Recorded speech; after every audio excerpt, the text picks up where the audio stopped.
हत्या हुई है। अच्छा। हत्या हुई है। अरे भाई वो मुझे अगर सुसाइड करना होगा प्रताड़ना से, मेरा कोई व्यक्ति मुझे परेशान कर रहा होगा सुसाइड करने में, तो हम अपने घर में सुसाइड करेंगे ना, या ट्रेन में कटेंगे, गंगा जी में जाएंगे, इधर जाएंगे, या आपके घर में घुस के हम सुसाइड। रैंडम स्टेप नहीं लेना चाहिए। हत्या किसी का करना अंतिम विकल्प नहीं है, लेकिन क्या किसी माँ बाप को भी छोड़ देना चाहिए?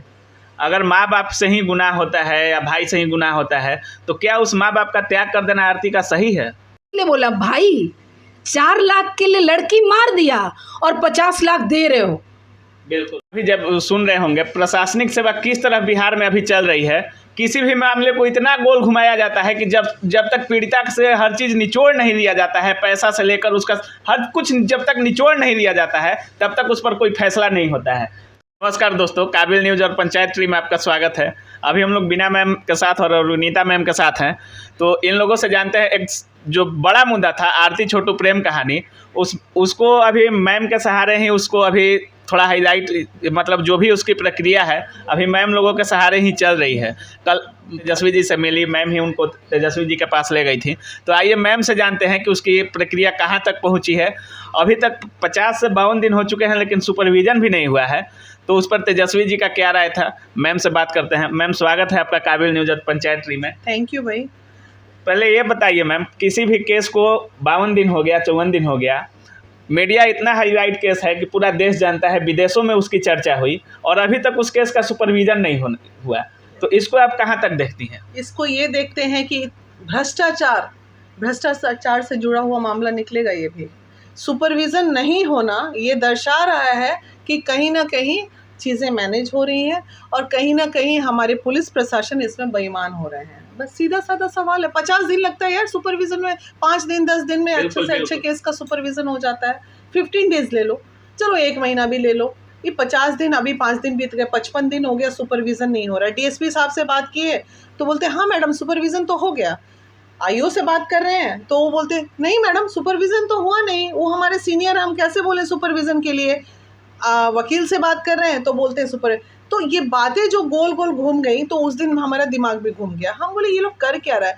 तो फिर हम तेजस्वी जी के पास गए, हालांकि लेके जाना डीजीपी सर के पास था कि वो वहाँ से लगाते बढ़िया से डोज। डीजीपी सर की इसका सुपर प्रक्रिया वही थी, लेकिन वो नहीं थे। तो बच्ची आई थी, चूँकि उनके होता ना थोड़ा यादव वाली फीलिंग आती है ना, पीड़िता है, हालांकि जिस पद पे वो बैठे वहाँ जात पात की मायने नहीं, लेकिन उसको बहुत इच्छा थी कि हम तेजस्वी भैया से मिले, तो हम लोग लेके चले गए उसको उनके पास। मैम का अभी जब सुन रहे होंगे प्रशासनिक सेवा किस तरह बिहार में अभी चल रही है, किसी भी मामले को इतना गोल घुमाया जाता है कि जब तक पीड़िता से हर चीज़ निचोड़ नहीं लिया जाता है, पैसा से लेकर उसका हर कुछ जब तक निचोड़ नहीं लिया जाता है, तब तक उस पर कोई फैसला नहीं होता है। तो मैम तेजस्वी जी से आरती को क्या सुनने को मिला, क्या उम्मीद है? देखिए सबसे पहले बहुत अच्छा लगा, इमीडिएटली उन्होंने अपने पीए साहब जो भी होंगे, प्रीतम जी, इमीडिएटली उन्होंने बोला एसपी को कॉल करो। तो ये एक स्टेप ही तो था, इमीडिएटली मतलब ये कॉल करवा दिया उन्होंने। और उसके बाद अपना नंबर भी दिया कि इस पे आप लोग अगर आगे कुछ समझ में आए तो हमें कॉल कीजिए, और कार्रवाई नहीं होती है तो वापस हमें कॉल कीजिए। तो एक डर भी तो रहेगा, क्योंकि यहाँ क्या होता है सिस्टम में, जो पीड़ित और पीड़िताएं होती हैं उनका मानसिक यातनाएं और कोई नहीं करता है। वो इतनी मानसिक यातनाओं से घिर जाते हैं ना कि एक तो पहले ही हो जाता है जो उनके साथ हो, तो ये तभी तो वो पीड़ित कहलाते हैं। उसके बाद आपके यहाँ आ रहे हैं, रोज़ जा रहे हैं, आ रहे जा रहे हैं, थक के बैठ जाएंगे। हमारे पास महिला विकास मंच एक आवाज़ उठाई थी, संगीला हत्याकांड याद है। हम महिलाएं जितनी भी, हमारी महिला विकास मंच की टीम कम से कम डीजीपी साहब से मुलाकात करने के बाद 10 से 11 बार हम उनको लेके गए थे, और उनके बाद उनकी और बेटियां भी थी शादी करने को। उनके पास कितनी बार, मतलब एक अच्छा अमाउंट, जो 50 लाख एक बड़ा अमाउंट होता है, उसके लिए बोला भाई 4 लाख के लिए लड़की मार दिया और 50 लाख दे रहे हो। बिल्कुल ऐसे चीज़ों के लिए। लेकिन वो पिता बिके नहीं, हिम्मत थी तभी तो डटे रहे। कितने लोग डटे रहेंगे, 6 साल में लोग बैठ जाएगा।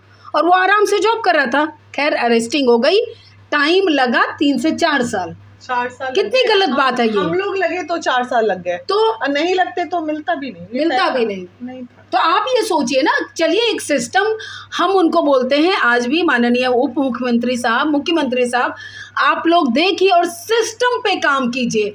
देखिए यातनाएं भी घटेंगी, ये जो चल रहा है सब हर एक चीज़ भ्रष्टाचार, मेन मुद्दा भ्रष्टाचार। ये जो आप रोजगार पे कर रहे हैं ना, रोजगार भी अपने आप हो जाएगा। अब भ्रष्टाचार को पहले ख़त्म कीजिए, अपने आप हर चीज़ आपके सिस्टम में सुधार हो जाएगा। कुछ लोगों का सवाल आरती से भी है मैम, कि अगर मान लीजिए प्रेमी के चलते वो अपना घर छोड़ सकती है, ठीक है प्रेमी को मार दिया गया, जिसका गलती था, अटरेंडम स्टेप नहीं लेना चाहिए, हत्या किसी का करना अंतिम विकल्प नहीं है, लेकिन क्या किसी माँ बाप को भी छोड़ देना चाहिए? अगर माँ बाप से ही गुनाह होता है या भाई से ही गुनाह होता है, तो क्या उस माँ बाप का त्याग कर देना आरती का सही है? माँ बाप कभी दिल से जुदा नहीं होते हैं। आपको क्या लगता है कि वो वहाँ बैठी हुई है और क्या उसके मन में तकलीफ़ नहीं होगी, उसके मन में दर्द नहीं होगा? वो बच्ची आज के डेट में, हम आप इसको ऐसे देखिए, वो बच्ची आज के डेट में फंस चुकी है, उसके पास रास्ता नहीं है। इधर आएगी तो मौत होगी, उधर जाएगी तो जीवन जी रही है। यहाँ गांव वाले उसको ढूंढ रहे हैं मारने के लिए। वो सीन आप भूल गए जब पूरा गांव वाला बड़ा बड़ा फट्टा लेके आरती को मार रहा था, और पूरी पुलिस प्रशासन मिल के भी आरती को बचा नहीं पा रही थी, जो हाथ में पैर में चोट लगा।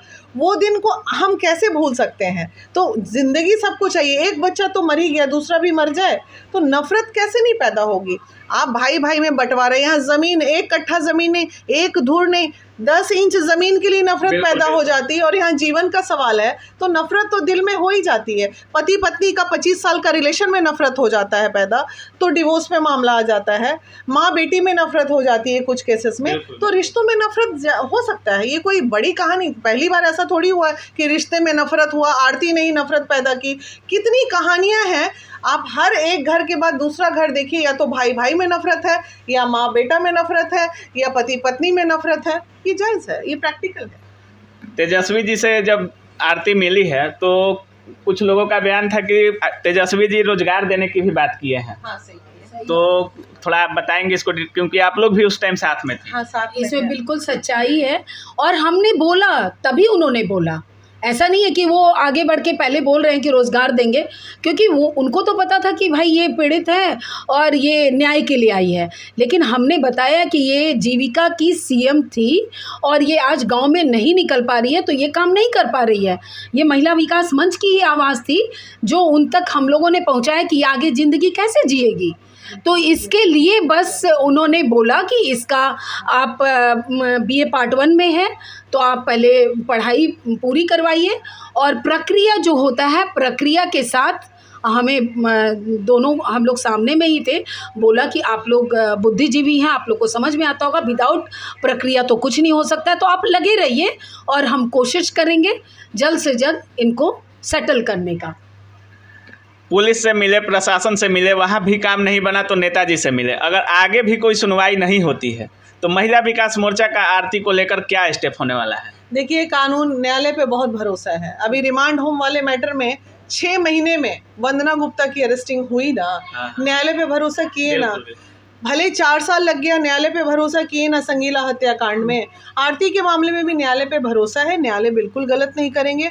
हर जज, हर एडवोकेट, हर न्यायालय के लोग जो है हर वीडियो, हर न्यूज़, हर पेपर कटिंग पढ़ते हैं, देखते हैं, जानते हैं। उन्हें भी समाज की चीज़ों से ही कुछ चीज़ का ज्ञान प्राप्त, हालांकि वो न्यायालय है, लेकिन समाज की चीज़ों में क्या चल रहा है सामाजिक, वो उन्हें आप मीडिया के थ्रू ही पता चलता है उन्हें। तो वो देखते हैं, समझते हैं चीज़ों को, क्या सही है क्या गलत है। और मैं 100% कहती हूँ कि छोटू के हत्यारे को सज़ा मिलेगी। आप देख लीजिएगा। अरे तेजस्वी जिसमें क्या करेंगे, हत्यारा है उनका या कोई आप फिक्स हो चुकी हैं कि वो हत्या ही हुआ है? हत्या हुई है। अच्छा, हत्या हुई है। अरे भाई, वो मुझे अगर सुसाइड करना होगा प्रताड़ना से, मेरा कोई व्यक्ति मुझे परेशान कर रहा होगा सुसाइड करने में, तो हम अपने घर में सुसाइड करेंगे ना, या ट्रेन में कटेंगे, गंगा जी में जाएंगे, इधर जाएंगे, या आपके घर में घुस के हम सुसाइड कर लेंगे? ऐसा होता है क्या? ये सब गलत बात है। जो प्रैक्टिकल है वो प्रैक्टिकल है। लेकिन कहीं ना कहीं इसमें छोटू की भी गलती थी कि 2 बजे रात को दूसरे के घर में वो क्यों जाएगा, लेकिन उन लोगों को हत्या किसी भी चीज़ का हत्या लास्ट विकल्प नहीं है। लोग मीडिया कर्मी भाई ये 2 बजे को 3 बजे भोर बना देते तो ज्यादा अच्छा होता।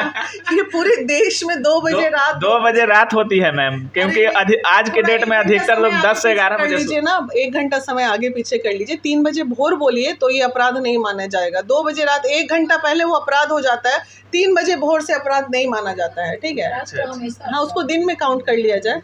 2 बजे दिन बोलिए। तो बिल्कुल अभी सुन रहे हैं मैम किस तरह से आरती छोटू न्यूज़ और तमाम महिला उत्पीड़न को लेकर कितना अभी एक सक्रिय है, और हम चाहेंगे कि आगे भी आप बिहार की महिलाओं को, देश की महिलाओं को न्याय दिलाती रहें और आगे की प्रक्रिया भी आप लोग जारी रखें। बहुत बहुत धन्यवाद आपका। जय हिंद। धन्यवाद।